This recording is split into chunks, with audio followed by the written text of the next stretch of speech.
আর এই মেরাজের ঘটনাটা বুখারী শরীফ সহ বিভিন্ন হাদিসের বর্ণনার ভিতরে 22 জন সাহাবী মেরাজের ঘটনার হাদিস বর্ণনা করেছেন। বুখারী শরীফের ভিতরে লম্বা হাদিস, জিবরাইল সাল্লাল্লাহু আলাইহি যখন প্রথম আসমানে নিয়ে গেছেন, ওইখানে স্বাগত জানাইছেন কোন নবী, এরপরে দ্বিতীয় আসমান, এরপরে তৃতীয় আসমান, এরপরে চতুর্থ আসমান, এরপরে পঞ্চম, এরপরে সপ্তম, এরপরে সিদরাতুল মুনতাহা, এরপরে সরাসরি আল্লাহর সাথে, আল্লাহ রাসূলের সাথে দিদার হইছে, সাক্ষাৎ হইছে, এরকম সরাসরি। সুবহানাল্লাহ। এখন এই মেরাজের ভিতরে যতগুলা নবীর সাথে আল্লাহ রাসূলের সাক্ষাৎ হইছে, প্রথম আসমানে যাওয়ার পরে কে বলে আমি জিবরাইল, কে আসছে বলে সাইয়্যিদনা হযরত মুহাম্মদ মুস্তাফা সাল্লাল্লাহু আলাইহি ওয়াসাল্লাম, শেষ নবী যা আল্লাহ ওনাকে ডাকছেন, দরজা খুলে দিয়েছেন। এরপরে দ্বিতীয় আসমান, এরপরে তৃতীয় আসমান, এরপরে চতুর্থ। যখন আল্লাহর সাথে দিদার হয়েছে, আত-তাহিয়াতু লিল্লাহি ওয়াস সালাওয়াতু ওয়াত তাইয়্যিবাত, আসসালামু আলাইকা আইয়ুহান নাবিয়্যু ওয়া রাহমাতুল্লাহি ওয়া বারাকাতুহু, আসসালামু আলাইনা ওয়া আলা ইবাদিল্লাহিস সালিহিন।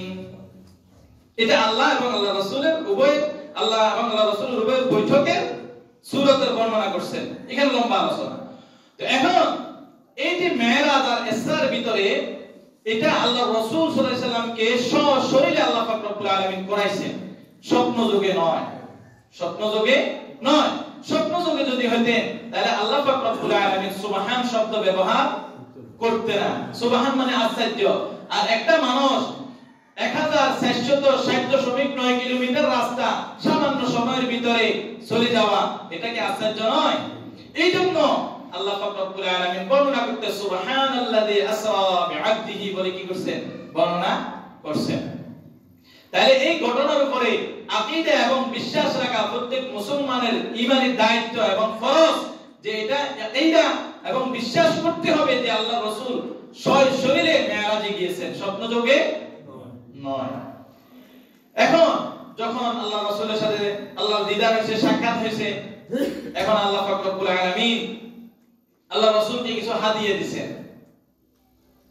একটা হাদিয়া দিবেন, কি ডলার, ইউরো, দিনার, দিরহাম, স্বর্ণ চাক, কয়েন, স্বর্ণের বিস্কুট না, কি দিবেন? নামাজ। আল্লাহ রাসূলকে কি হাদিয়া দিয়েছেন? নামাজ হাদিয়া দিয়েছেন। বলে আপনার উম্মতের জন্য আমার পক্ষ থেকে 50 ওয়াক্ত নামাজ হাদিয়া দিলাম। আল্লাহ রাসূল খুশি হয়ে গেছে, আলহামদুলিল্লাহ আলহামদুলিল্লাহ। আল্লাহ রাসূল যখন বিদায় নিয়ে আসতেছেন, আসার পথে প্রত্যেকটা আসমানে তো নবীদের কথা আছে। মুসা আলাইহিস সালাম তো বুঝুন না, কথা না কথা না। মুসা আলাইহিস সালাম এই তো শেষ নবীর দেখা সাক্ষাৎ, আপনাকে কি হাদিয়া দিয়েছে? বলে আমার তো 50 ওয়াক্ত নামাজ দিয়েছে। কি খুশি আল্লাহ রাসূল, আমার উম্মতের জন্য 50 ওয়াক্ত নামাজ হাদিয়া দিয়েছে। এখন পারবেন না, আপনার উম্মতে 50 ওয়াক্ত পারবে না। আপনি একটু কষ্ট করি আল্লাহর কাছে আবার যান, যে নামাজ একটু কমাইয়া দেন। পারবে না, আমার উম্মতের জন্য 2 ওয়াক্ত ছিল, তো পারে নাই। আমার উম্মত আরো সহজ শক্তিশালী ছিল, আপনার উম্মত আরো দুর্বল হবে, পারবে না। 60-70 বছর বয়স, 50-60 বছর বয়স, কেমনে পারবে? গেছে, যাওয়ার পরে বলছে আল্লাহ একটু কমাই দেন, তো 5 ওয়াক্ত কমাইছে। আবার আসছে, আবার মুসা আলাইহিস সালাম কত কমাইছে? আমরা জিজ্ঞেস করি না, কি কইছে কি কইছে? হ্যাঁ, পরমাণু কখনো গেলে কি কইছে কি কইছে, আমরা কথা কইছে কি হাদিয়া দিছে। এখন যখন জিজ্ঞেস করছে বলে 5, পারবে না, আবার যান। আবার যাওয়ার পরে 5 ওয়াক্ত, এরপর আবার সাক্ষাৎ মুসা আলাইহিস সালামের সাথে, আবার গেছেন, আবার আসছেন, আবার গেছেন। এভাবে কমাইতে কমাইতে 45 ওয়াক্ত কি করছেন? আল্লাহ কমাই দিয়েছেন। এখন সর্বশেষ যখন আসছে, দেখেন এখানে কত বড় ইতিহাস। এরপরে আসছে বলছে কত ওয়াক্ত কমাইছে? বলে 5 ওয়াক্ত দিছে। পারবে না, আপনার উম্মত এই 5 ওয়াক্ত পারবে না, আপনি আবার যান। যে হুজুর আমার শরম লাগে, আমার লজ্জা লাগে, আমার পক্ষে আর সম্ভব না, আমি আল্লাহর কাছে যাই আবার যদি কমাইতে বলি।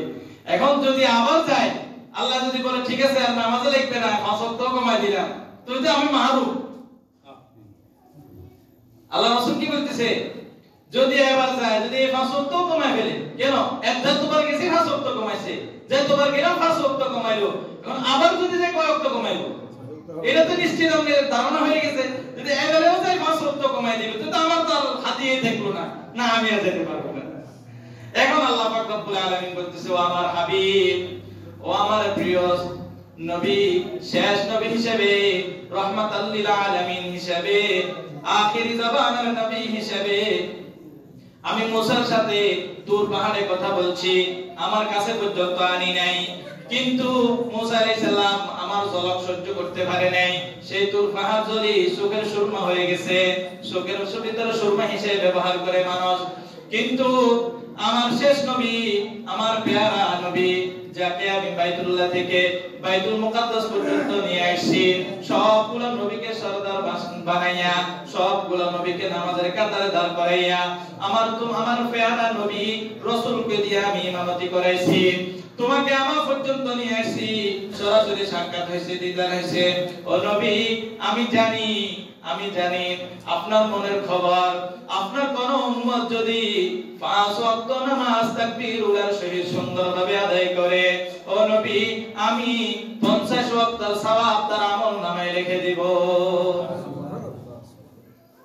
5 ওয়াক্ত থাকুক ফরজ হিসেবে থাকলো, কিন্তু আমি আপনার উম্মতের জন্য হাদিয়ার সওয়াব 50 ওয়াক্তরে দিব। সুবহানাল্লাহ, সুবহানাল্লাহ। এই নামাজের হুকুমটা আল্লাহ পাক রব্বুল আলামিন সরাসরি আল্লাহ রাসূলকে কোথায় নিয়ে গিয়েছেন?